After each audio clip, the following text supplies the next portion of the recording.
말씀을 하시고 눈을 들어 하늘을 우러러 이르시되 아버지여 때가 이르렀사오니 아들을 영화롭게 하사 아들로 아버지를 영화롭게 하게 하옵소서.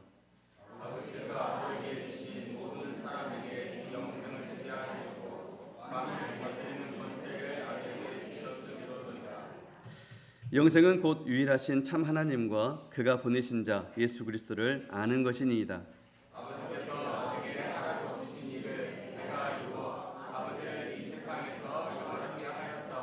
아버지여 창세 전에 내가 아버지와 함께 가졌던 영화로서 지금도 아버지와 함께 나를 영화롭게 하옵소서. 하나님께서 내게 주신 사람들에게 내가 아버지의 이름을 나타내노라. 그들은 아버지의 것이었는데 내게 주셨으며 그들은 아버지의 말씀을 지키었나이다. 지금 그들은 아버지께서 내게 주신 것이 다 아버지께로부터 온 것인 줄 알았나이다.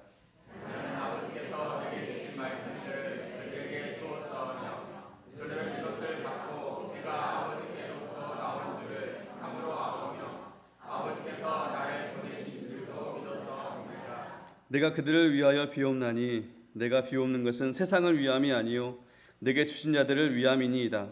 그들은 아버지의 것이로소이다. 내 것은 다 아버지의 것이요 아버지의 것은 내 것이온데 내가 그들로 말미암아 영광을 받았습니다. 나는 세상에 더 있지 아니하오나 그들은 세상에 있사옵고 나는 아버지께로 가옵나니 거룩하신 아버지여 내게 주신 아버지의 이름으로 그들을 보존하사 우리와 같이 그들도 하나가 되게 하옵소서. 내가 그들과 함께 있을 때 내게 주신 아버지의 이름으로 그들을 보존하고 지키었나이다. 그 중에 하나도 멸망하지 않고 다만 멸망의 자식뿐이오니 이는 성경을 응하게 함이니이다. 아멘. 이 시간 담임 목사님께서 말씀 전해주실 때 큰 은혜 받으시기 바랍니다.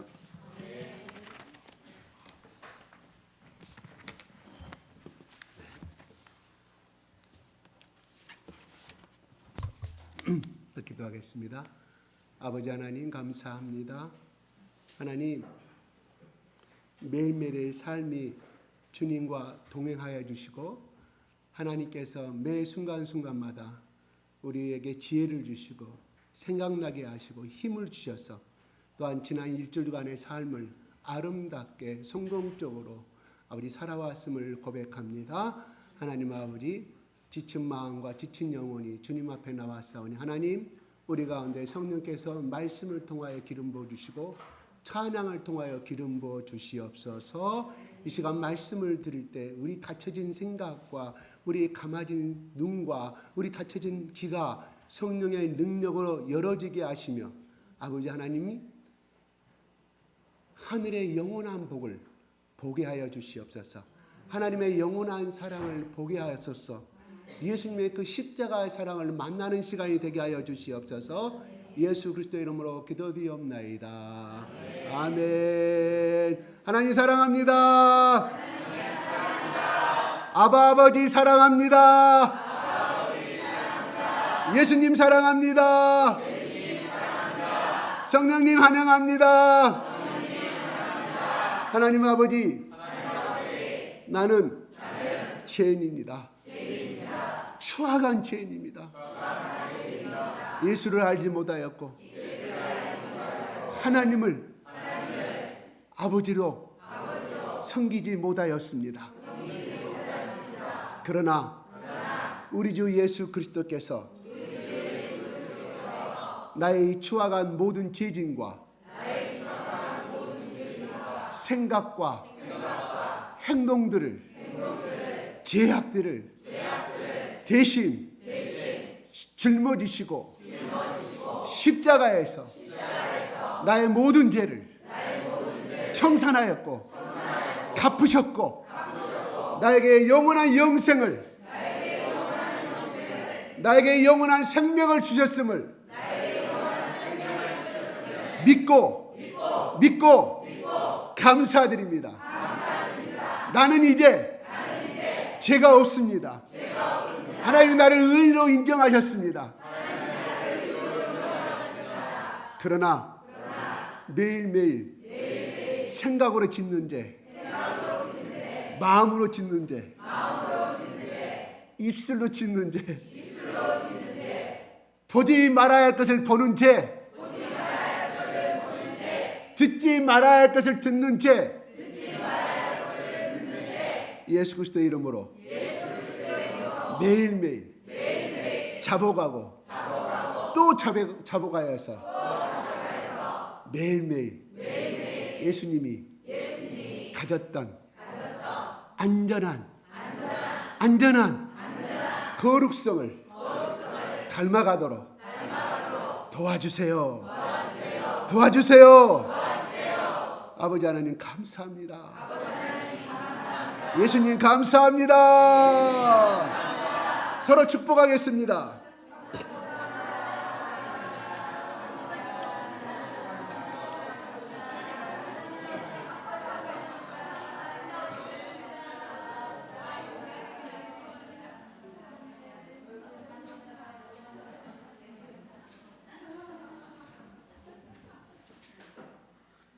네, 감사합니다.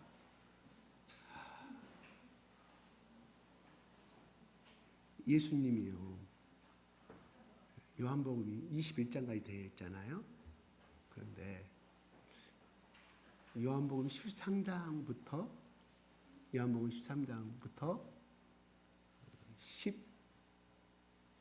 16장까지는 소이야기에서 설교예요. 설교. 제자들을 놓고. 또 다른 방법으로 말하면 그는 성경 공부했다 이런 말이에요. 어떤 성경 공부? 하나님과 예수에 대해서 어떤 분이신가를 가르쳐주는 성경 공부였다. 쉽게 말해서 12대 1의 성경 공부였다. 이런 말이에요. 그룹 스타디였다. 이런 말이에요. 그러면 이 장소가 어디냐 하는 거거든요. 다른 마태나 마태복음 이런 데 보면 성만찬의 시간이 있잖아요. 근데 여기는 그것이 없어요. 왜냐하면 학자들이 생각하기를 왜 기록이 안 됐을까? 요한도 마가도 마태도 그 자리에 있었는데 마태나 마가는 성만찬 마지막 체험만찬 내가 예수를 팔자입니까? 그걸 자세히 적었는데 왜 요한은 그것이 빠졌을까? 그러므로 비판적인 학자들은 이것은 좀 각색한 것이다. 거짓말로 꾸민 것이다 말하지만 요한이 후세 기록할 때에 이미 마태나 마가에 이것이 기록된 것을 알았기에 그 중보대 부분 빼고 핵심적인 기록만 남겼을 것이다. 라고 학자들은 그렇게 이야기를 하고 있습니다. 그래서 후자가 말한 것이 정확하다고 보는 것이죠. 왜냐하면 이 네 개 복음이 쓰이는 장소가 각기 다른 연대, 다른 사람, 다른 장소에서 썼기 때문에 굳이 중복된 것은 쓰지 않았을 것이다. 이렇게 이야기해요. 핵심적인 것. 그래서 오늘은 설교가 드디어 내가 세상을 이겼으니 담대하라고 그 말씀이 끝난 다음에 요한은 17장 1절에 예수님의 기도로 들어가는 거예요. 이게 예수님의 겟세마네 동산이에요. 그러니까 이거를 학자들은 신학적으로 예수님의 대제사장적인 기도였다. 대제사장은 누구입니까? 우리가 잘 알다시피 1년에 한 번씩 이스라엘의 모든 죄를 대신 짊어지고 소를 잡아가지고 그 피를 뿌리는, 그래서 성소에 1년에 한 번씩 들어가서, 그렇죠, 인사 한 번에 들어가서 하나님 앞에 동물의 피를 들여서 제사를 지는 1년에 한 번씩. 그 제사장만 하는 것이 아니라 대제사장만 할 수 있었습니다. 1년에 한 번씩. 그래서 그거는 온 이스라엘 백성들의 죄를, 동물의 피를 바치면서 하나님 이스라엘 백성들이 알고 지은데 모르고 지은데 다 용서해달라고, 우상 숭배한 거, 율법을 어긴 거, 네 어서 오세요, 환영합니다. 이렇게 늦더라도 오세요. 에이 창피해서 못 가. 아니 그건 사탄의 생각이. 잘 오셨습니다. 네, 우리 다 같이 잘 오셨습니다. 시작. 내가 무한 줄 놓은 거 아닌데 난 격려하기 위해서 하는 말인데요. 네, 제 진심 알아줬으면 좋겠습니다. 그래서 그것이 바로 오늘 예수님이 바로 그 대제사장적인 기도를 하고 십자가에서 이제 돌아가시는 거예요. 그러니까 이 대제사장 기도는 왕의 기도가 들어있는 거예요. 그 다음에 선지자의 기도가 들어있는 거예요. 이 속에. 그러니까 우리가 배울 바가 뭐가 많이 있어요? 오늘 히브리서에 오늘날 우리는 만인 제사장주의를 주장하고 있는 거잖아요. 이 말씀인 바로 언제부터 유행했냐면은 바로 루터가 종교개혁을 일으킬 때 하신 말. 신부들 사제를 통해서만이 죄를 용서받을 수 있다. 신부 사제한테 죄를 고백하지 않으면 천국에 못 간다. 제사함을 받지 못한다. 또 뭐예요? 지옥 면죄부. 성 베드로, 이태리에 있는 로마의 성 베드로 성당에다가 헌금이 부족한 거지. 건축이 부족한, 그러니까 천국표를 팔았잖아요. 이거를 사면은 천국에 들어간다. 제가 아무리 많이 있어도 이런 거에 대한 비성경적이고 이단적인 이런 거에 대해서 부패해버린 카톨릭을 향해서 루터는 바로 그 사제를, 신부들을 양성하는 신학대학교 교수였어요. 그러니까 성경도 많이 알았던 사람, 해박한 사람이겠죠. 그래서 보니까 너무나 가톨릭이 부패해지고 부정부패, 세상보다 더 타락돼 가는 것을 더 이상 보지 못하고 이르렀던. 그래서 루터를 통해서 종교개혁이 이루어져서 그다음 칼빈이 이렇게 하다 보니까 이제 이 히브리서에 나오는 만인제사장주의가 더욱더 힘을 얻게 되었다, 이런 말이에요. 그래서 오늘날 개신교들은, 카톨릭이란 모든 개신교들은 목사를 통하지 않고서도 내가 제사함만 고백, 있는 장소에 제사를 예수 그리스도 이름으로 죄를 고백하고 용서를 받으면 다 의인으로 인정을 받는다는 것이 이게 우리의 보편적인 우리 신학적인 이론입니다. 예, 이론이에요. 저는 오늘 그런데 보실까요?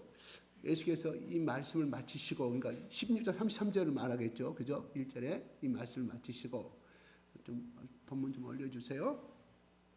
눈을 들어 하늘을 울었습니다. 눈을 들어 하늘을 우러러 이르시되, 이렇게 나와요. 네.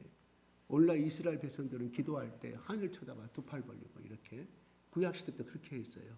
예수님도 똑같이 하늘 들고 우러러. 우리 그 성화에 보면, 명화에 보면 예수님이 이렇게 바위에 앉아서 이렇게 하는 거 보이죠? 근데 이것이 그 당시 구약시대부터 내려오는 방식이었어요. 바위가 아니라 이렇게 서서 이렇게 해서. 그들은 예배를 지금도 어떻게 한다고요? 유대인들은 서서 예배돼요. 서서. 감히, 왜? 감히 하나님 앞에서 어떻게 말씀을 앉아서 듣냐는 거예요. 찬양부터 시작 끝날 때까지 몇 시간? 정통 유대교인들 7시간을 예배드려. 와, 지독합니다. 따라갈 수가 없어요. 그들의 신앙은. 그 신앙의 열심이라면 따라갈 수가 없습니다. 근데 우러러, 이거는 정경의 표시가 들어있는 것이죠. 뭐 하나님을 향해서 쳐다본다는 게 정경의 표시. 두 번째는 자기 시선이 하나님께 꽂혀 있다는 것을 이야기하는 거예요. 눈이 가는 곳에 마음이 있는 곳에 뭐라고요? 재물이 있는 곳에 네 마음이 있다고 그랬어요. 제가 흥분 강조하는 거 아닙니다. 내가 어디를 쳐다보느냐? 돼지들은 밑에만 쳐다봐. 먹을 것을 한 장에 있으니까. 우리는 어디를 쳐다봐야 돼? 꽂혀 있는 사람은요, 앞으로 내가 부자 되면 내 친구가 저 좋은 차를 샀으니까, 내 친구가 저 60평 아파트, 저거 제일 잘 나가는, 지금 잘 나가는 아파트 어딘가요? 저쪽인가요? 저쪽 동네인가요? 잘 모르겠어요. 나는 어찌한 죽을 때까지 저거 사고 말 거야. 그것만 보고 다니는 거, 눈에 꽂히니까. 와, 또 자가용차, 나도 애국자 자가용차 벤츠 사갖고 눈이 가는 곳에 그 마음이 있다는 뜻이거든요. 예수님이 오늘 이렇게 기도하시되 이렇게 말씀하시되, 요한은 이것까지 자세히 기록하였다는 것은 예수님이 죽을 때까지도 자기의 바라보는 것은 하나님 아버지였음을 이 기도의 모습을 통하여서 요한은 우리에게 가르쳐주고 있다는 것입니다. 자, 성경 말씀 하나하나가 정말로 조사, 부사만 빼고 을, 른, 가만 빼놓고 모든 단어가 다 뜻이 있음을 내가 갈수록 느끼는 거예요. 심오한 진리가 가르쳐주고 있구나. 그러면서 누구에게? 아버지의 때가 이르렀사오니. 아버지여, 때가 이르렀사오니. 뭔 때가? 이 때가 내 이름은 십자가에 죽을 때. 때가. 그러니까 하나님은, 예수님이 이 땅에 오셔서 그때만을 생각하고 살았어요. 그때만. 그때가 뭐냐? 바로 하나님을 뜻을 이루는 순간을 그때 했다 이거예요. 그래서 그다음에 아들을 영화롭게 하사 아들로 아버지를 영화롭게 하옵소서. 여러분, 조금 조금 말씀이 얻는 이해가 옵니까? 제가 좀 여러분들한테 이걸 어떻게 쉽게, 그래서 오늘 예배가 끝나고 나서 밥 먹을 때도 아들을 영원하게 하사, 예수님이 기도로 그렇죠. 아들을 영원하게 하사, 아들로 아버지를 영원하게 하옵소서. 이것이 팍팍팍 생각나게끔 어떻게 심어줘야 될까 고민을 참 많이 했는데 안 떠오르더라고요. 성령님, 이걸 쉽게 바치는 방법이 무엇일까요? 이 개혁 성경이 나오고 옛날에는 영화롭게 나왔어요. 영광을 나왔어요. 옛날에는 아들을 영광스럽게 하사 아들로 아버지를 영광스럽게 하게 하옵소서. 그러니까 영화와 영광을 같이 생각하시면 되겠어요. 근데 이렇게 번역하게 된 이유가 한글로는 풀 수 있는 방법이 길어지니까. 그러니까 계속해서 매년 2년마다 한 번씩, 3년마다 한 번씩 여러분들 뭐 책에 보면 공동 번역 성경 나오잖아. 그건 사실은 1960년도 초에 카톨릭과 우리 개신교와 같이 학자들이 공부하신 분들이, 예고에서 공부하신 분들이 같이 성경을 좀 더 쉽게 하자, 한자 번역을 하다 보니까 중국어 성경을 한자로 번역하기 좀 어려우니까 좀 더 쉽게 하자. 본뜻은 어긋나지 아니하게 해서 나온 것이 공동 번역이거든요. 그래서 카톨릭은 그걸 계속 쓰고 있어요. 개신교에서는 이거 좀 아니다. 또 다른 뜻이 있어서 이제 개혁 한글, 뭐 개혁 개정 이렇게 만들어 가고 있는데, 그래서 또 천주교에서는 어떻게 하냐? 야, 이건 60년, 70년대 번역한 거예요. 그 공동 세 번역이 나와요. 천주교에서는 그렇게 쓰고 있어요. 자기들도 굉장히 성경 언어에 헬라, 히브리를 공부하신 분들이 많이 있으니까 그 자기들도 그렇게 만들어내는 것이죠. 그래서 아들을 영화롭게 하사 아들로 아버지를 영화롭게 하옵소서. 아들로 영광스럽게 하사 아들로 아버지가 영광스럽게 하게 하옵소서. 그러니까 하나님 아버지, 나를 먼저 영광스럽게 해달라는 거예요. 이기적인 기도지 않나요? 오늘 성경 말씀은요, 1절부터 3절까지는 예수님이 자기를 위한 먼저 기도를 해요.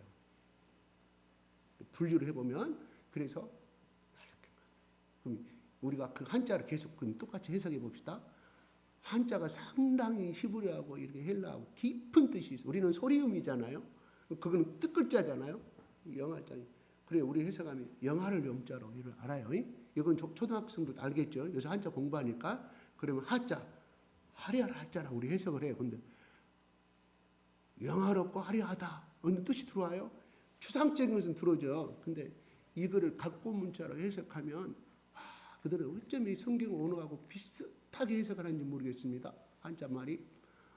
예, 이거는 나무 목자 위에, 나무 목자 이렇게 있잖아요. 불이 두 개가 있는 상태, 한자를 해석하면, 하나하나 분석하면, 그러면 이 불화자가 두 개가 왜 있는 뭐냐면, 이걸 보도했더니 햇불, 밤에 일을 할 때, 사람을 찾아갈 때 햇불을 들고 갔잖아요. 두 사람이 햇불을 들고 있는 모습이에요. 두 사람이. 그러니까 무슨 말일까요? 어둠을 밝히는, 그러니까 그 햇불이 없으면 사람을 찾을 수가 없잖아요. 길을 갈 수가 없잖아요. 그래서 그 불을 각고 문자에, 그런 각고 문자가 뜻은 옛날 한자가 오기 전에 태초에 발견했던 그 상형 문자, 그 불이 햇불이 두 개가 있는 상태를 나타내주고 있다, 이런 뜻이거든요.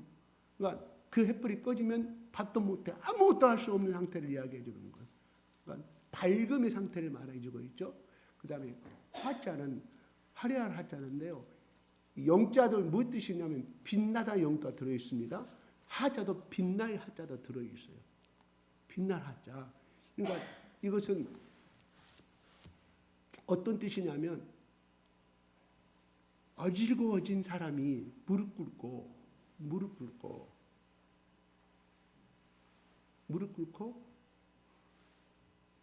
꽃을 얹은 상태, 또는 불이 위에 있는 상태를 이야기해요. 그러니까 무슨 말이에요? 와, 우리 벚꽃 보면 화려하다 그러잖아요. 그래서 그 말이 나오는 거야. 가짜가. 물론 여기서 청나라 때도 들어와가지고 한자로 들어와가지고 우리가 쓰고 있는 것이죠. 예전에 원래 우리 토속어는 아니에요. 토속어는, 그래서 학자들은 오늘 경상도나 이쪽에 전라도 쪽에서 쓰는 사투리적인 말들이 우리 조상들이 오래 썼던 언어다, 이렇게 해석을 하여. 근데 그것이 청나라와 명나라와 교류가 이루어지면서 한자가 들어오게 되잖아요. 그러니까 상류층들이 쓰는 단어가 되잖아요. 조선시대 때부터. 그러니까 거기에 표준말이 돼서 우리가 그 다른 말, 뭐 경상도 말은 뭔지 모르겠어요. 화려하다, 멋지다 할 때는 이쪽에는 뭐라고 써요? 그죠? 그런 말을 쓰면 천박하게 무식한 사람이 쓰는 것으로 우리 인식하잖아요. 사실은 그것이 우리 조상들의 언어적인 말이에요. 그게 그 뜻을 학자가 찾아보니까 인도에 내가 잊어버렸어요. 인도 말은 뭔 말이라고 하죠? 히브리어 말고 인도에 혹시 아시는 분? 그 있어요. 그 말을 사진을 찾으니까 그러니까 인도 고대 지금도 쓰고 있는 산크리스트 사전을 보니까 여기 쓰는 우리가 토속어로 쓰는 거 있잖아요. 쌍스럽게 들리는 거. 근데 사실은 그건 우리 사투리라고 말하는데 원래는 사투리가 아니었다. 저쪽에서 쓰다 보니까 표준말은 뭐예요? 오늘날 표준말의 정의가 서울 경기 지방에서 쓰는 그걸 갖다 사투리로 표준어로 정해놨어요. 예전에 1960년도인가 학자들이 정부에서. 근데 여기서 사투리가 쓰는 것이 진짜 토속적인 언어들 있잖아요. 그게 인도의 산크리스트 발음하고 거의 사전에 똑같이 발견돼서 말하게 됩니다. 우리가 엄청나게 멀잖아요. 지역적으로. 근데 어떻게 됐는지 그거는 이제 못 푸는 문제인데 그것이 영국의 옥스퍼드 사전에 기록이 되어 있어요. 그 산크리스트를 번역을 하니까 소리 나는 음가가 우리 한국의 사고에서는 시카리 해버려요. 시카리. 빠르게 하는 말, 이쪽 말은 야 시카리 해버려야. 혹시 기억나세요? 예전에 우리 엄마가 우리 할머니가 많이 썼어요. 우리 엄마란 말 쓰지 말라고. 나는 내 입이 엄마란 말 나와가지고 저 판단하지 마, 저 정지하지 마세요. 저 어쩔 수 없어요. 우리 아내가 여보 그거 쓰면 이상해. 아니 그건 어쩔 수 없어요. 우리 엄마나 우리 할머니가 쓴 시카리 해버려야 시카리 빨리 하란 말인데 그게 인도의 산크리스트의 빠르다는 뜻을 가지고 있어요. 이런 것들이 많은 사례들이 있다 보니까 사실은 이쪽 말은 사실 우리 자랑스럽게 써야 돼요. 우리 조상들이 원래 썼던 말이에요. 예. 그냥 웃자고 하는 말이고. 예. 그래서 이 영화라는 뜻은 하자가 어진 사람이 화려한 꽃을 머리에다가 이렇게 빛을 비추고 있는 상태. 그러니까 두 개 다 영자도 그렇고 하자도 그렇고 빛날 빛자를 뜻을 가지고 빛나라 나타내다 뜻을 가지고 있어요. 잘 찾았어요. 저게 아이고 우리 은찬이 아빠 갈수록 그냥 저기도 한번 보세요. 여러분 오늘 여 교회 들어올 때 혹시 뭐 달라진 거 없어요? 달라진 거 없어요? 아시는 분? 어제 보신 분 빼고 어제 밤늦게까지 수고하셨습니다. 은찬이 아빠가 저 뒤에 나 교회 들어오면 제가 불을 저기부터 켜잖아요. 어두워요. 저도 나이가 들어가니까 이게 어두움이 싫더라고요. 밝은 이제는 여기보다 저가 더 환하게 좋아요. 제가 환하게 좋아요. 그죠? 조명이 훨씬 밝아졌습니다. 비싼 거 사가지고 그러니까 저것이 보통 인건비 따지면 간단한 것이 아닌데 수고 많이 하셨어요. 하나님께 갚아줄 수 있습니다.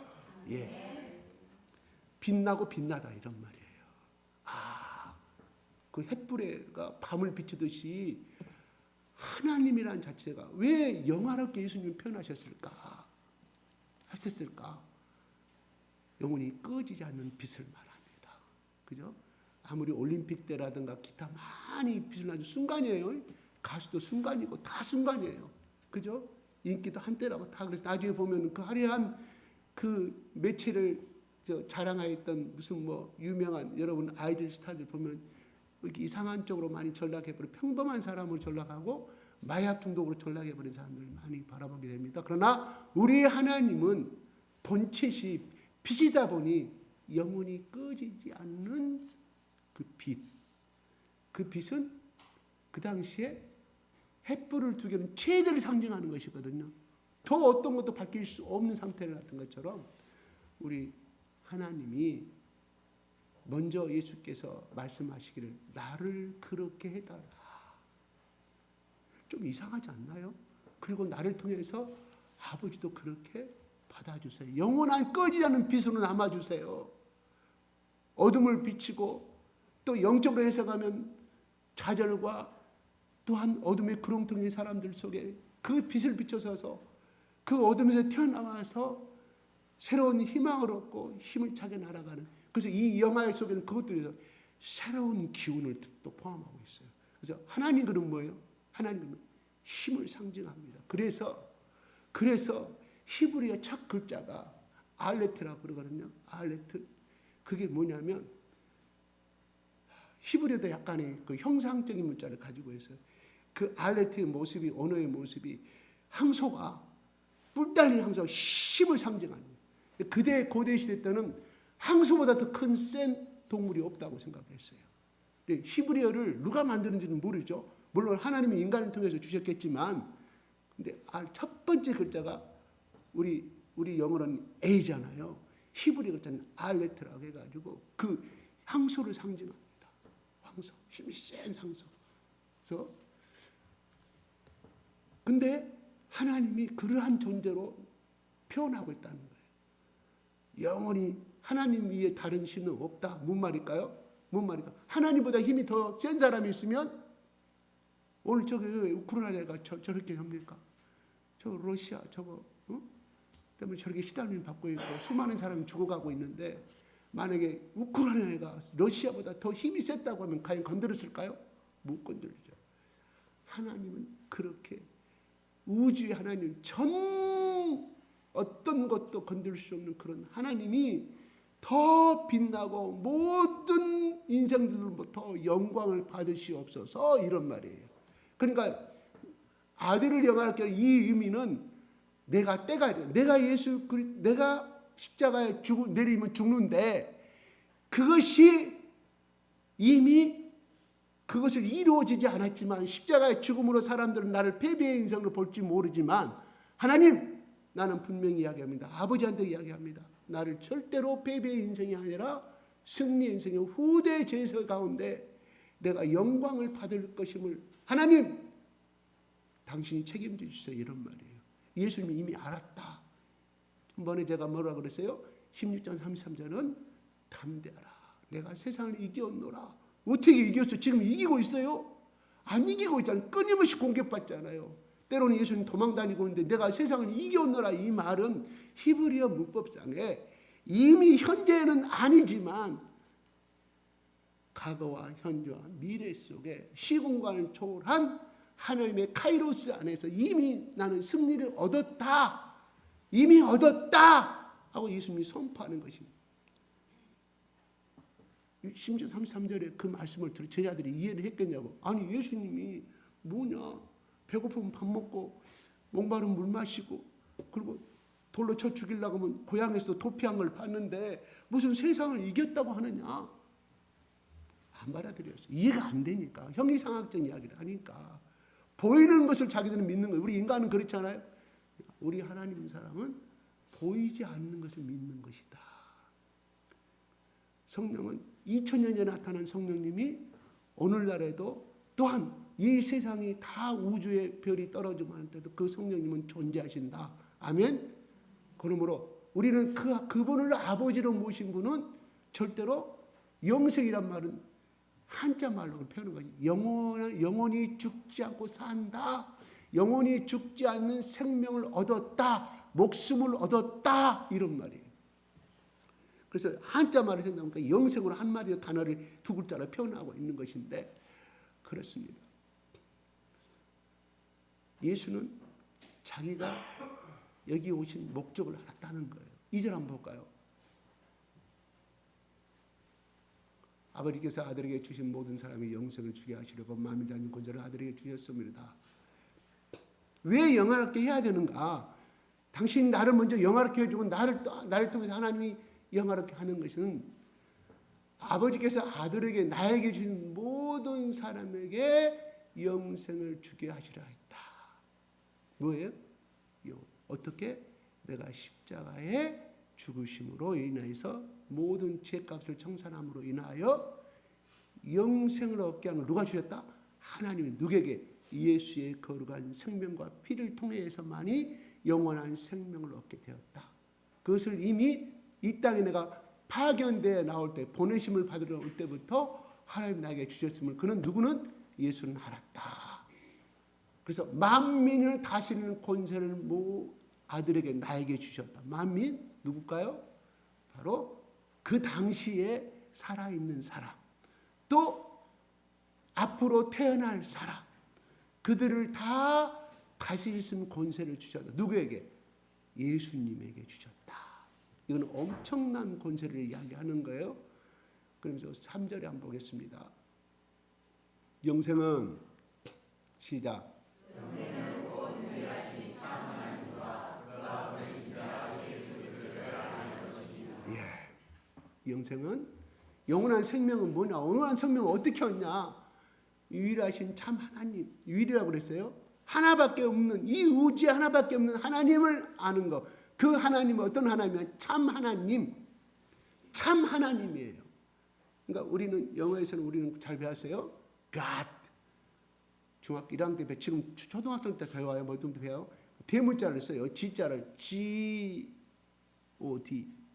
옛날 G-O-D 여러분 때 우리 은혜나 우리 저기 시대 때 청소년 사춘기 시절 때 우리 수련이라든가 다 유명한 God 뭐래요? 거기 그 있죠. 아이들 남자들이 그 애들은 그러니까 G-O-D였어요. 그냥 G-O-D 소문자 G-O-D예요. 그러니까 잡신들을 말하는 거예요. 잡신들. 잡신들이에요. 그 제목 보면은. 근데 우리는 그 잡신에게 여기 앉아 있는 우리 청소년 때 거쳤던 이 사람들이 쉽게 말해서 속된 말로 한장하고 미쳐버렸어. 우리 아내가 이 말 쓰지 말라고 쓰니까 또 우리 아내가 또 인상을 써버린. 저는 어쩔 수 없어요. 예, 저는 그렇게 젠틀맨 사람이 아니니까. 나는 내 고향을 왜 사랑하냐? 내가 이 땅에서 태어났고 이 땅에 살았기 때문에 내 고향을 사랑하는 거예요. 예, 내 고향만 아니에요? 근데 뭐 잘못됐어요? 그런가요? 예, 괜찮습니다. 저를 좀 추하게. 왜냐하면 내가 좀 인격이 떨어져도 예수님이 올라가면 되는 거예요. 나는 이렇게 추락당하면 되는 거예요. 예수님은 하나님 웃자고 하는 거예요. 참 하나님. 참 하나님. 그 참 하나님 뭐예요? 변함없는 하나님. 거짓이 없는 하나님. 사랑을 끊임없이 주시는 하나님.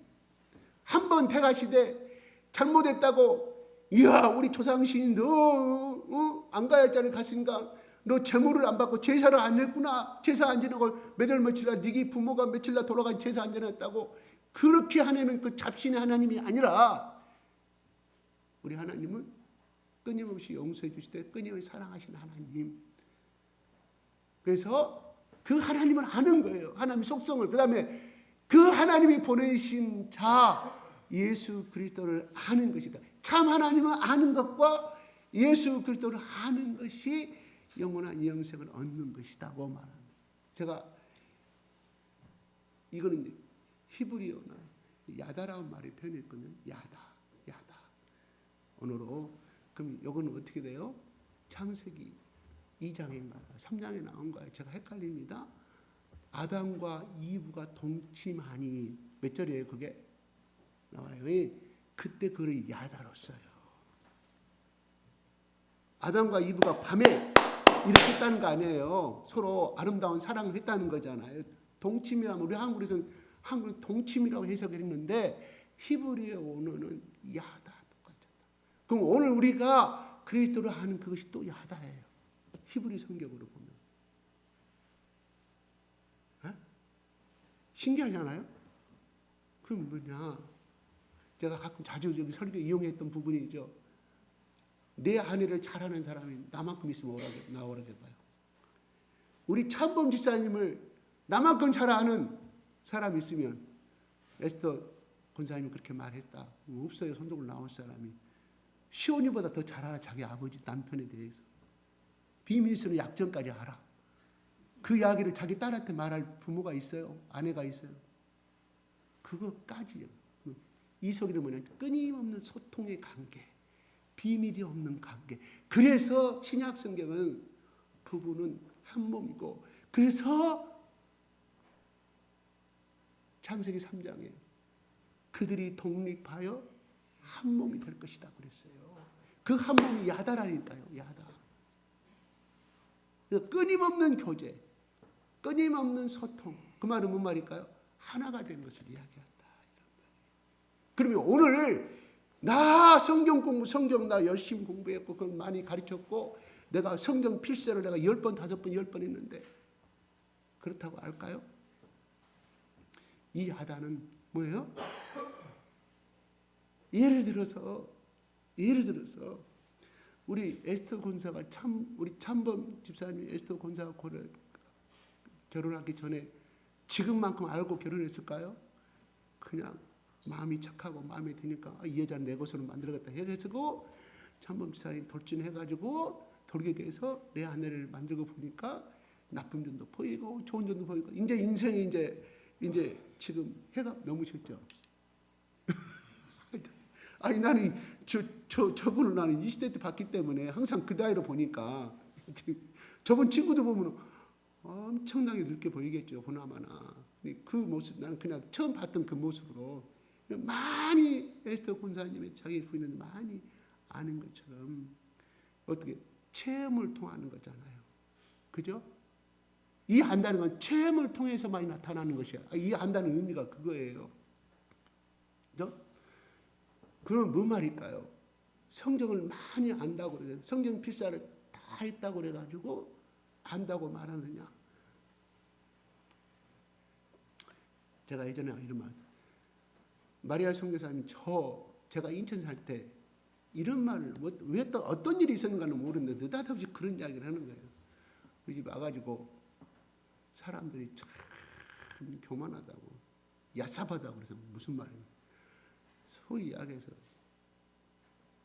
성경을 좀 안다고 66권을 여러 번 읽었다고 이야기하는 거 보면 대화할 때 내가 성경을 내가 10번 읽고 통독하고 있는데 보면은 인격이나 어떤 신앙의 깊이는 그것이 아니다라는 거예요. 그러면서 이런 말을 해요. 어떻게 이 성경 66권에 이 광활한 하나님, 우주를 만드신 그 하나님, 우주보다 더 크신 하나님을 이 성경 66권에 이 쓰여진 인간에 쓰여진 이거 등사 하나님을 안다고 할 수 있느냐? 그러면서 나한테 그래. 내가 성경을 와서 하나님을 모른다 생각밖에 안 듭니다. 그런 이야기를 제가 정확하게 기억하고 있어요. 그게 내 생각에 한 40년 전이 아닐까 생각이 들어가는데 그때는 한기를 듣고 한기를 듣는데 왜 여름 쪽에 이렇게 이 말이 자주 생각나는지는 모르겠어요. 그래요. 그분이 그렇게 해서 나름대로 머리가 좋은 사람이에요. 머리가 굉장히 좋은 사람이에요. 근데 그분이 왜 그렇게 말씀하셨을까 하는 것이죠. 알면 알수록 너무 모르는 것이 많다 하는 자기를 깨달았고 또 그렇게 성경을 통독했다는 사람들 대화를 해보니까 인격은 꽝이더라. 믿음도 꽝이더라.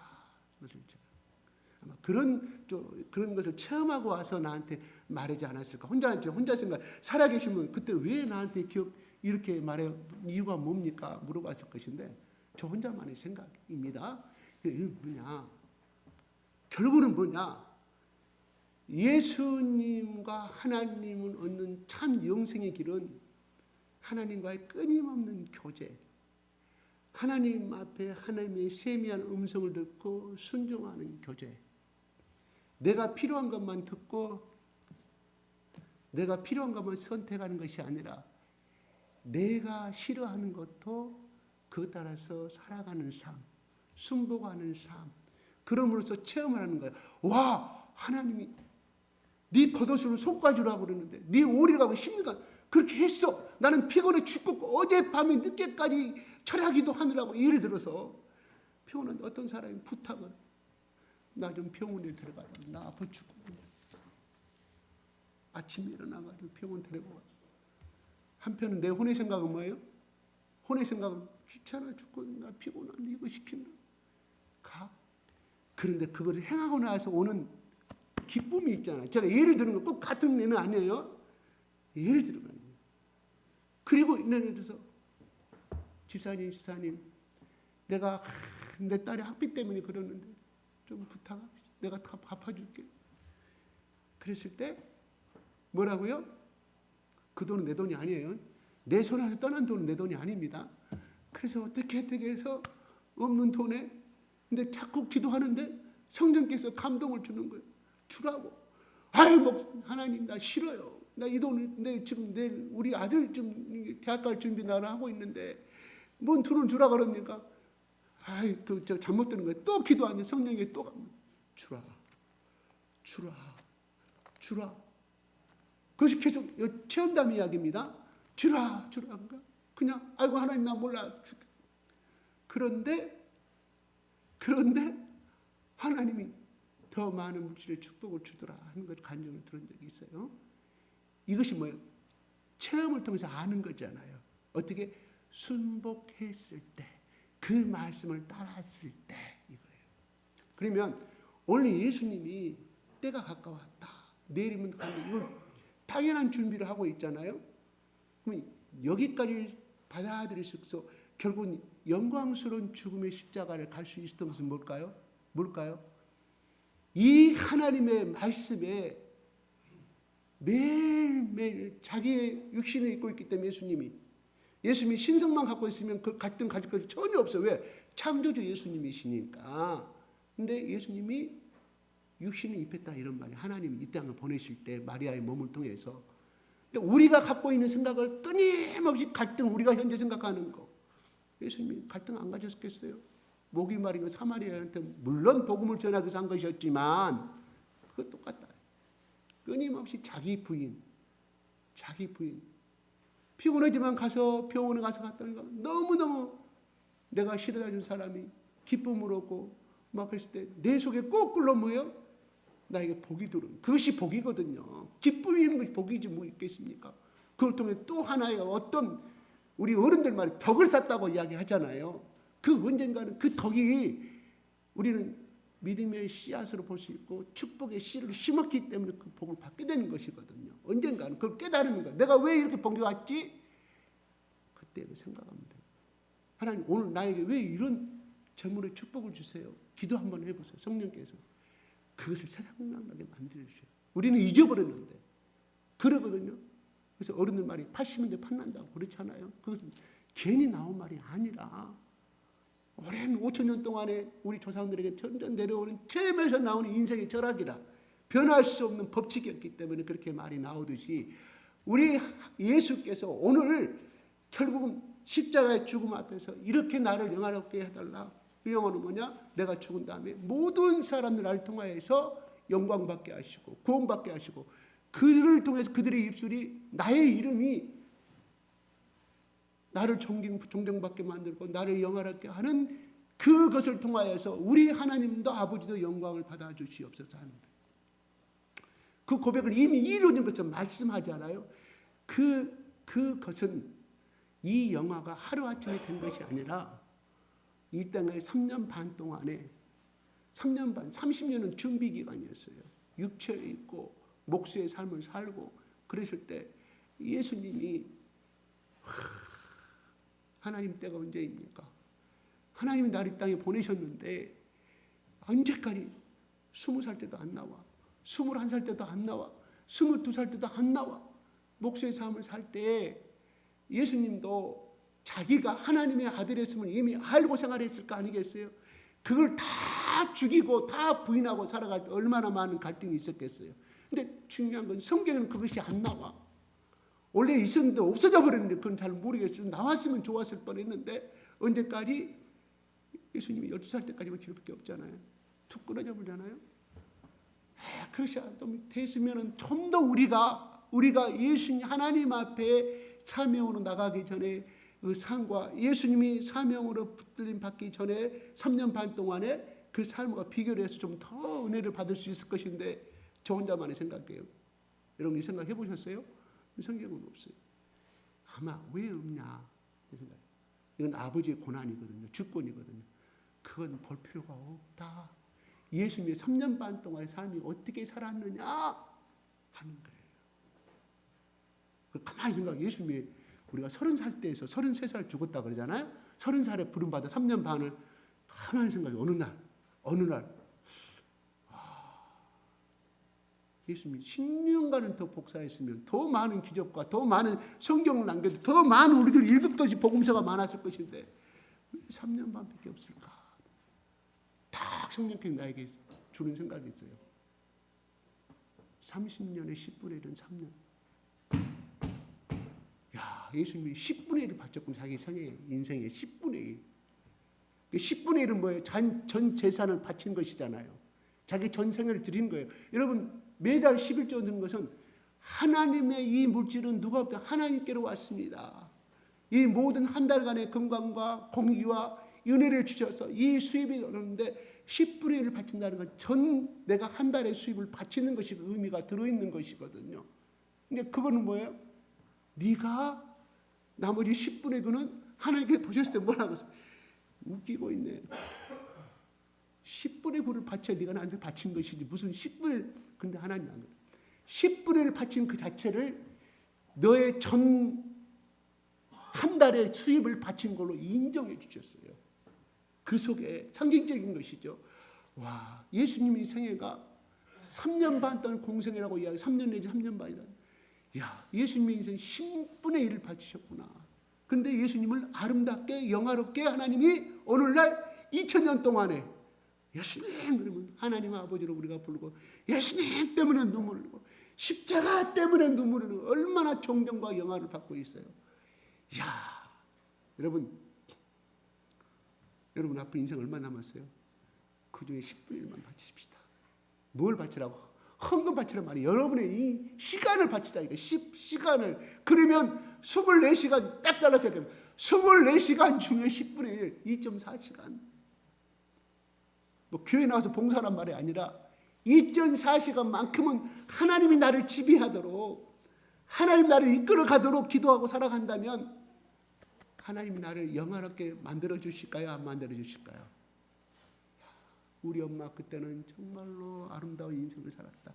내가 어릴 때는 몰랐는데 우리 아버지 딸은 몰랐는데 그 아들이 성장해가지고 장가를 가서 아기를 낳고 그 아들이 또 아기를 낳아서 야, 네게 돌아가신 증조할아버지가 어쩌고 영화를 봤잖아요.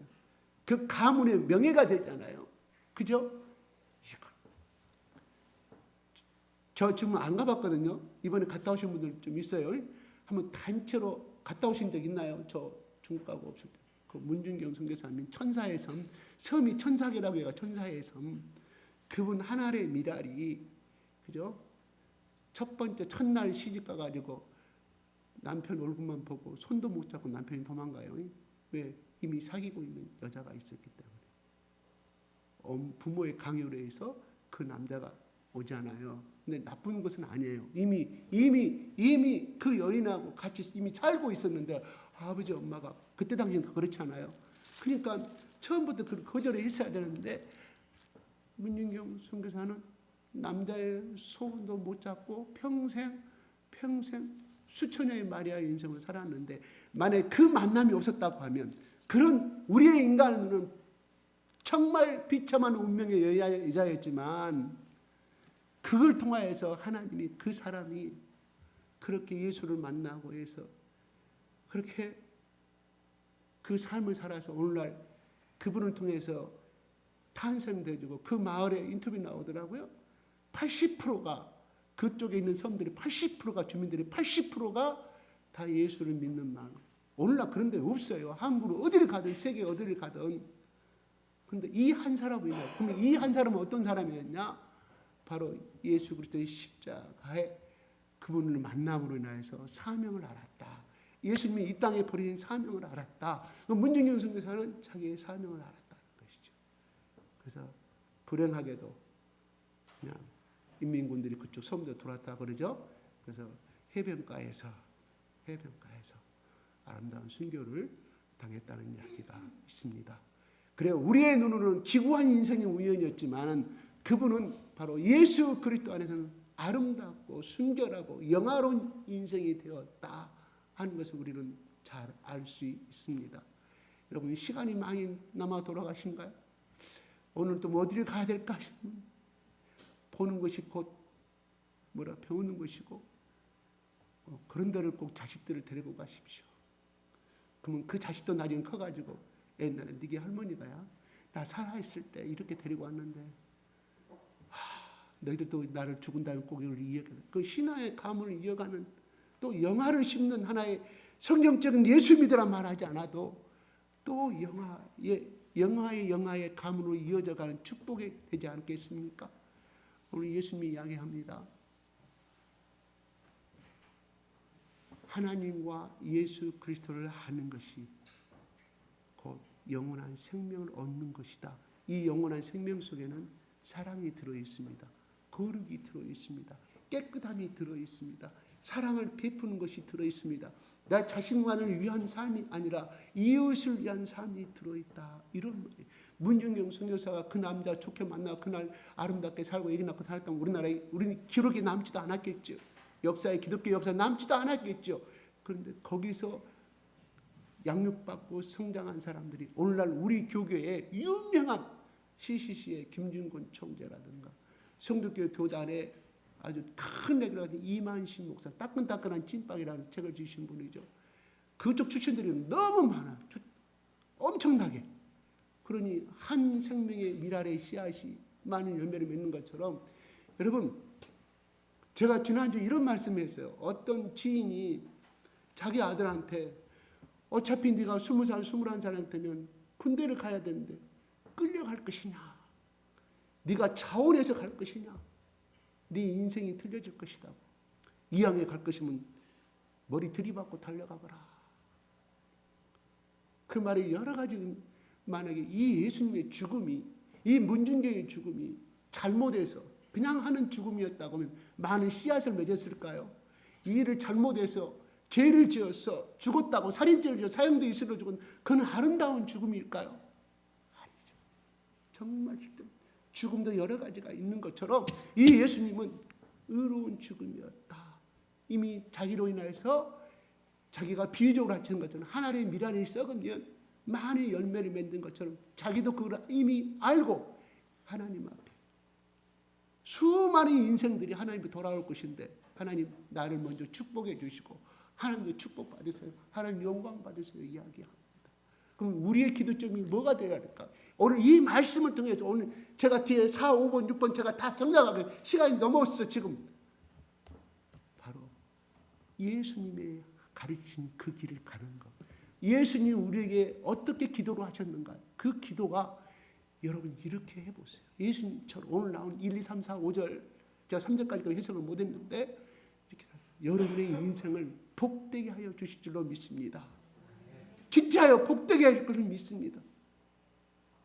제가 지금까지요, 이 교만한 말입니다. 제가 틀린 것이 기억이 안 날 수도 있지만 제가 내 믿음 가운데 어떤 것이 들어와서 제가 내 입으로 선포했을 때 그는 한 개인에 대해서 얘기합니다. 한 개인에 했을 때 그 말이 틀린 적이 없습니다.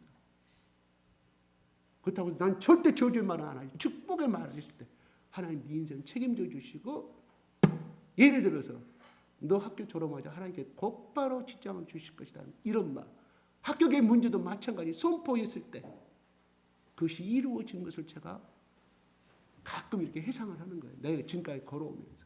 근데 그것은 그 선포가, 그 믿음이 내가 가진 것이 아니라 성령께서 내 마음으로 움직여 주시고 내 입술로 움직여 주셨다 하는 것이 결국은 이루어 가시더라는 거예요. 내가 뭐 이런 말을 한다고 내가 뭐 신령한 사람 그런 말이 아니라 성령께서는 때로로 내 입술을, 이 못난 입술을 주장해서 내 못난 마음을 주장해서 그렇게 선포하게 만들어 주더라는 거예요. 그대로 이루어져.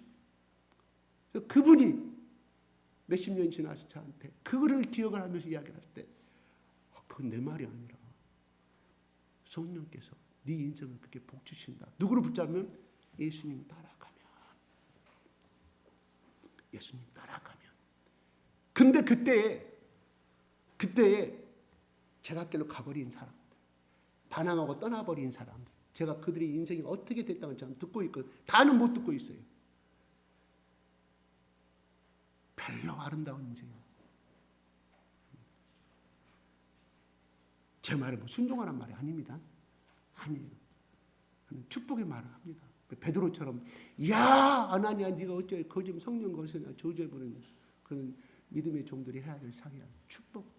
그 사람이 아무리 잘못해도 축복을. 근데 잘못하고 있는 축복은 저는 안 나가요. 그 사람 아름답게 말하는 저는 그런 입술이 아닙니다. 내 속에 성령께서 감동 주시면 그걸 하는 거예요.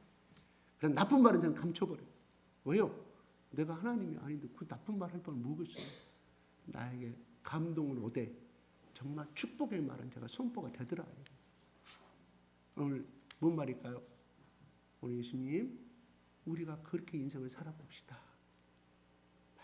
내 가족만 위해서 기도하는 것이 아니라 오늘 보세요. 예수님은 모든 만민의 권세를 주셨다고 그래요. 그러면 그러한 인생을 살면 그 사람에게도 누가 들어가? 예수님이 들어가. 그러니까 5명, 내 가족 5명만을 위하는 기도를 하면 그 사람은 5명만을 위한 권세 안 주시고 뺏게 안 주셔요. 그러나 우리 교회 한 사람 한 사람이면 우리 교회가 100명을 다스리는 권세를 주셔. 그 100명이 뭐예요? 또 기하급수적으로 2의 자성, 3의 자성, 2의 8승, 2의 9승이 돼서 엄청나게 256까지 벌어나듯이 하나님이 우리에게 영혼을 구원할 수 있는 그 능력을 주신다는 거예요. 모든 사람들. 신약의 모든 것은 그렇게 끝납니다. 예수님이 이 땅에 와서 하나님이 택한 사람을 하나님 앞으로 인도한 영혼의 구원의 문제였습니다. 그 다음에 예수님이 28장에 마태복음 올라갈 때도 영혼의 구원의 문제였습니다. 야, 인생들아, 부자로 잘 살아라. 너희 아들 서울대 가고 좋은 데 하버드대 가고 좋은 직장 다녀라. 고 전파라 말하지 않았어요. 예수님 말씀한 거 진리다 이런 말입니다. 이게 제가 자주 말합니다. 이게 순수 복음이에요. 이게 예수님의 사계 복음에 나타난 예수님의 정신이다 이런 말. 좋은 직장, 좋은 과 들어가고 그러면 그냥 그것도 주셔. 근데 그거로만 끝나버려. 근데 이거 기도의 시야를 더 크게 모든 사람을 위해서 축복 기도하면 그 덕을 심는 거잖아요. 덕을 심어. 그러니까 어떻게 돼요? 내가 입으로 심은 만큼 더 많은 축복을 받게 되는, 이건 자연의 법칙 아니겠습니까? 이것 또한 예수님의 법칙이라 이런 말입니다. 아멘. 아이고 우리 자식도 지금 뭐 안 되는데 무슨 다른 사람을 위해서. 아닙니다. 우리 유명철 우리 성도님 지금 개업한 지 얼마 안 됐지만 이렇게 한번 기도로 바꿔보세요. 지금 기도 좀 그거 하셔야죠. 우리 가게 잘 되게 해달라고. 하루에 매출 얼마, 올 매출 얼마 기도하세요. 이루 줄 거예요. 그런데 그걸로만 끝난 것이 아니라 하나님 옆에 가게 무슨 가게 있잖아요. 이름 부르면서 축복해 보세요. 아니 진짜라니까요. 해보시라니까요. 이렇게 해보시면 아멘. 우리 아내가 빨리 끝내라고 합니다. 저는 안 끝내고 싶거든요. 중요한 간증 2개가 남은 다음 주로 넘겨야 합니다. 제가 좀 부인을 해야 되겠죠. 이거